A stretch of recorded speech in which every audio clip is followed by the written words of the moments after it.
good afternoon and welcome, and thanks for joining me here on my terrace today for my video chat.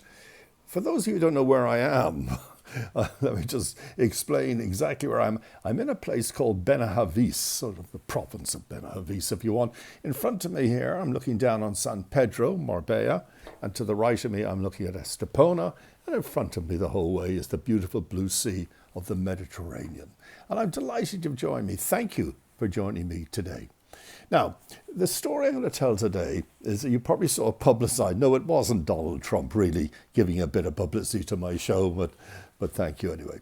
I'm talking about how I lost my club Elizabeth's, was my first big successful discotheque, and how I lost it, how it came to an end.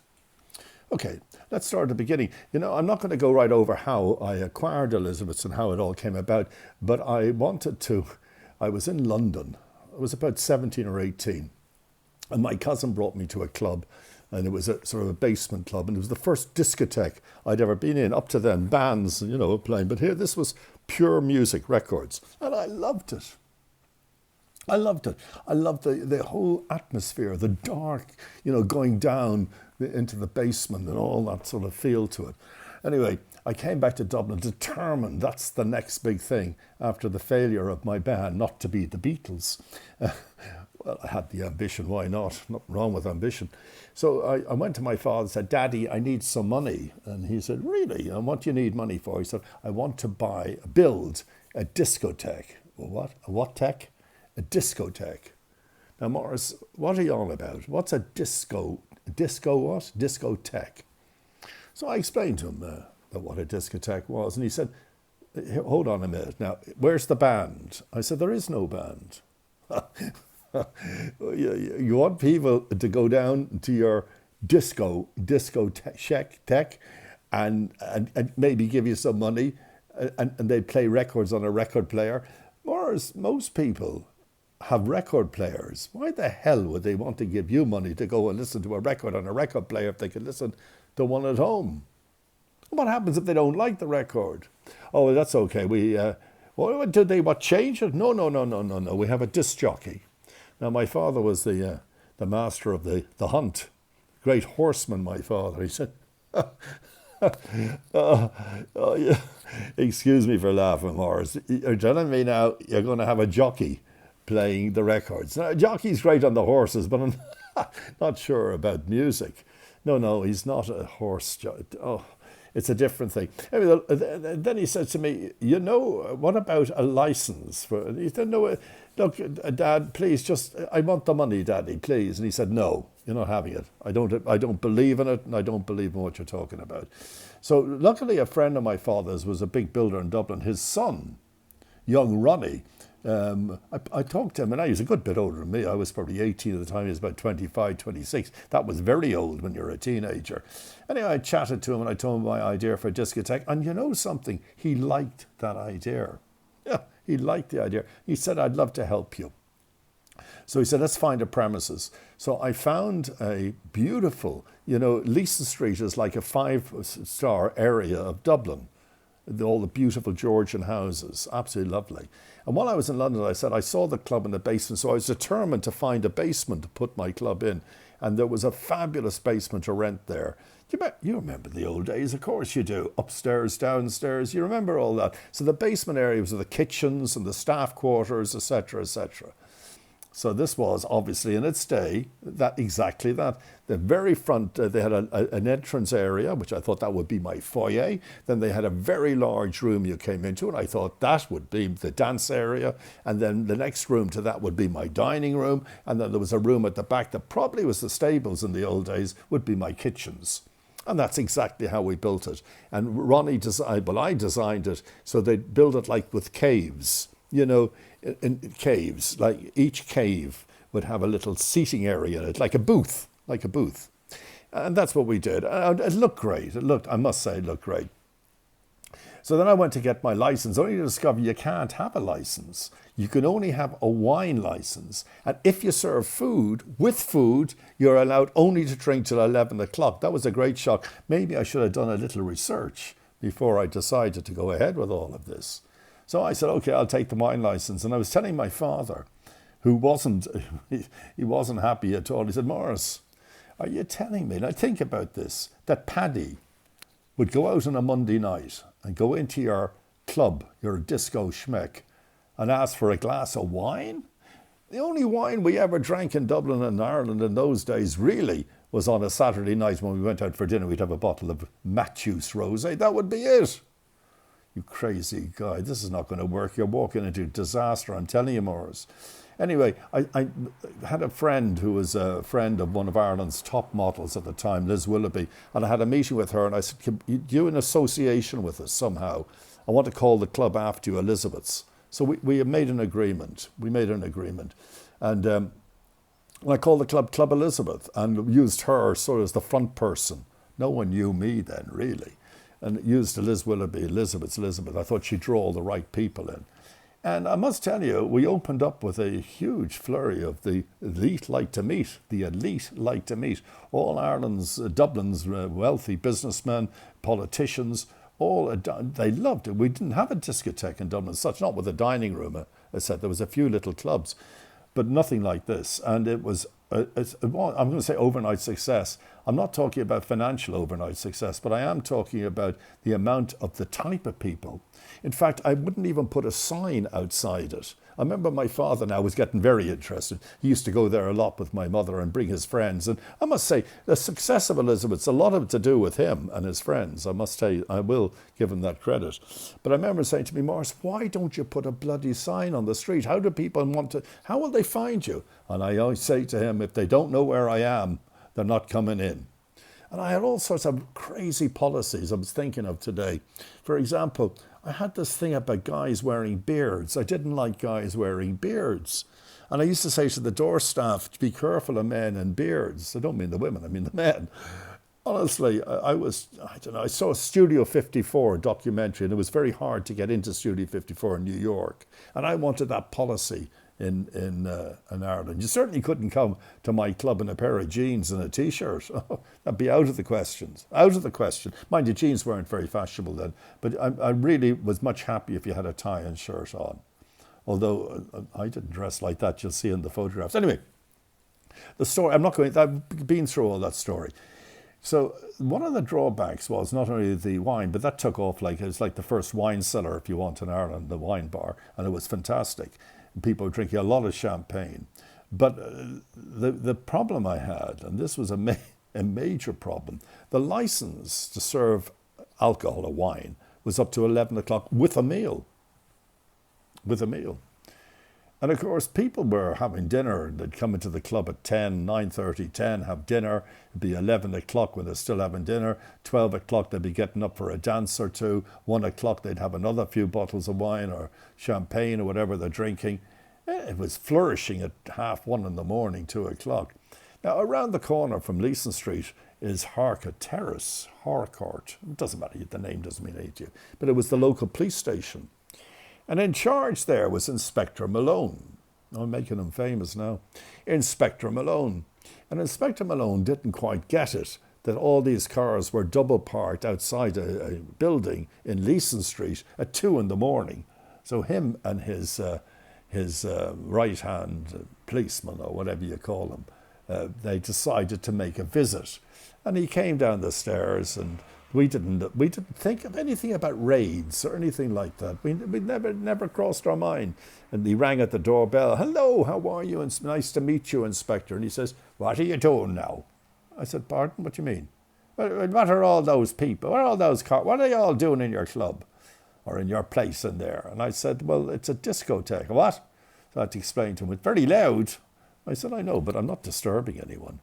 This is in the foyer we're talking. He's in a full inspector's uniform, and he had his right-hand policeman there. He said, "Well," I said, "Go and have a look." So they wandered in, and these two policemen, and all the sort of politicians were there drinking and everything. And he came out and he said, "Jesus, Nora," he said, "you're breaking the law. That's totally illegal what you're doing in there. Totally illegal. Now, I'll give you a warning now, but that can't go on. You finish drinking here at 11 o'clock. If I catch that again, you're going to get fined, and you'll get fined heavily." And he left. And it sort of came to roost then. It came home to me that, Jesus, I have a problem here. Well, it wasn't long after, probably 6 months later, we began, by the way, we prepared ourselves for police raids. We put a peephole in the door, like a speakeasy. And when you look through the peephole, when people ring the bell and you see the silver buttons of the Garda Síochána, the police, you'd flash a light from the foyer, and it would flash on the dance floor area and in the dining area, and then the waitresses and waiters would clear all the tables. Think of it. 2 a.m, the Garda would come in to inspect, and there'd be 50, 60 people in the dining room sitting at tables with nothing on the table, all staring at each other. What did he think they were doing there? Anyway, this went on for quite a long, well over a year, when I had my first serious raid and got my first, well, you get 3 strikes and you're out. I got my first strike on my license, and Inspector Malone said, just can't go on. Now, I was driving him mad, because I'm sure other inspectors from different areas of Dublin say, how are you getting on there with that Boland fella? Because we were in the newspapers all the time. Thanks to a newspaper called the Sunday World. They built up the club and everything. I also, not long after that, opened with a club called Barbarella's with Louis Murray and Louis Brown, the great Louis Brown. And I opened Saks Hotel, although it wasn't a hotel at that time, it was a bar. But some very dodgy people were involved with me there, and I really wanted, in many ways, to get out of there. But anyway, people would come to the bar in the evening, and then early evening, and then they'd go to Elizabeth's, which was great. And the Barbarella's was more for younger people, cheaper. It was a big place, and it was a carbon copy of Louis Brown's club in London, La Valbonne, if any of you have ever been there. Anyway, let me get to the story. So I've had 2 strikes against my name over a period of 3 or 4 years. And being very careful. I even had people on the street now looking out for policemen. I got a call one day and asked, would I mind handing the club over, renting it out on a Wednesday night to a very, very important dignitary who's here, coming to Dublin as a guest of the Irish government. Oh, I thought that would now really protect me for any raids or anything. And I said, absolutely. And who is it? And the woman who called me said to me, it's Teddy Edward Kennedy. Oh, Jesus. The assassinated John F. Kennedy and Robert Kennedy's brother. Yes, that's him. Oh, geez, I'd love to do that. I'd love to do that. And she said, we'll have many dignitaries there. We'll have the Prime Minister there, the Taoiseach, Charles Haughey, and many people in Parliament, from the government, etc. Oh, it's really exciting. I thought this was like a way of protection once we are recognised by the government this way. Anyway, the night came, and that afternoon I had a lot of security guards coming to interview me. And they went around the club, looking at the club, looking everywhere, etc., etc. It wasn't publicised he was coming. I was going to use the publicity. I was asked not to. I was going to use the publicity and photographs after the event. Anyway, they were all coming here, the Prime Minister, the Taoiseach, and then Edward Kennedy arrived to a flurry of bodyguards, and he came and he spoke, shook my hand and spoke to me. They actually ate in the club. It was a fantastic evening, and it was going really well until there was a ring at the bell. I happened to be in the foyer at the time. I opened the door. My doorman was behind me, Paddy. Opened the door. It was Inspector Malone. I said, hello, and I felt very safe. Hello, Inspector, how are you? Good to see you. Come in, please. Maybe I can get you a drink. I will not be stopping. Now, what's going on here, Morris? Now, don't be starting now with me being cheeky. What's going on? Oh, there's tons of cars there, and there's men walking around everywhere. What's going on? Well, I told him that guest of the Irish government, Edward Kennedy, is inside. You know, John F. Kennedy, the assassinated president of America, who was, he was a Catholic president, and he was a god to the Irish, John F. Kennedy. And I said also Charles Haughey's in there, our Taoiseach, our Prime Minister, and many. I said, I don't know, it'll be a good idea now, Inspector Malone, if you go in there now. But right now, I'll tell you now, Morris, I'll leave it. I'll leave it tonight, but I'm warning you. This means nothing to me. You cannot be breaking the law. Okay, it's different tonight, I suppose. I won't be coming in tonight. We'll go. And he said to his right-hand policeman, let's go. Well, I didn't know there was someone in the foyer listening to all this who went immediately to the press. And on Sunday, the headline in the Independent newspaper, and I don't remember the words, but I remember what they meant, that Maurice Boland told Inspector Malone to get lost. Well, that was terrible. It wasn't long before my phone went, and it was Inspector Malone. He said, "Now, Maurice, you've done it this time. You're finished. You're finished. There's no more chatting, no more talking. You're finished. You're showing me up in front of all the Garda in Dublin, the police. You made a fool of me. And I trusted you that night. And I'll get you for this." And he put the phone down. Now I'm in deep trouble. Now I'm in deep trouble. So we took extra security, people on the street, etc., etc. It was costing me a fortune, and taking whatever money I was making was going into all this security. Anyway, one night I was down in the club. I was on an edge all the time, to be honest with you. I was in the club and there was a ring at the door. Every time there was a ring at the door, I'd jump. This is about a month later. Ring at the door, and there was 2 or 3 guys in suits, nicely dressed, came in. And as they were walking to the door, bang, down the steps, about 4 or 5 policemen, and behind them a smiling Inspector Malone. And I was held up against the wall. And Inspector Malone came in with this grin on his face, because he knew he had me.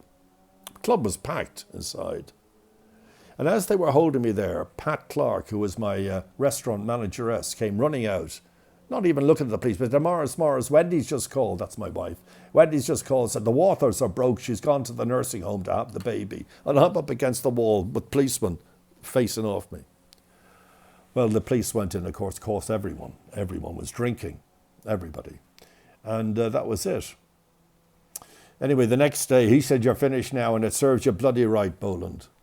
The next day, I phoned Inspector Malone. I said, "Can I see you, Inspector?" And he said, "Well, what do you want to see me about?" I said, "Please, just give me that time. Can you meet me somewhere?" "Oh, I'll tell you, I'll meet you. Where do you want?" And we arranged a meeting, not in the police station. We arranged a meeting. And we sat down together. We weren't drinking, we weren't having coffee, we were talking. I said, "Please don't shut me down. Please. I've just had a baby. That's my 2nd child. Honest to God, I'm sure you're married." I went for the sympathy thing, but it wasn't really working with him. He said, "I'll do a deal with you now." And I thought he was going to ask for money or something. "I'll do a deal with you now. You'll get that club sold within 4 weeks from now, and I won't put in the 3rd summons. And the new buyers then can start and they'll know not to break the law." Well, Elizabeth was so popular, it was very easy to get rid of. But to get rid of with 2 ticks on the license, meaning 1 more tick, no matter what they paid me, would finish it. And at almost the same time, Barbarella's, our club, went on fire, bad fire. And my very untrustworthy partners in Saks, I sort of got out of that. So I was in a terrible state at that time. I had to fight my way out of. And do you know, and I thought about it later before I did this, if Ted Kennedy hadn't come down that night, I'm not blaming you, Ted Kennedy, or any of the Kennedys, but if you hadn't come down that night, I might never have lost the club. There you are. I hope you enjoyed that. We'll be in touch soon, very soon, when I have my next story. Did I say sorry? My next story on my video chat. Catch you then.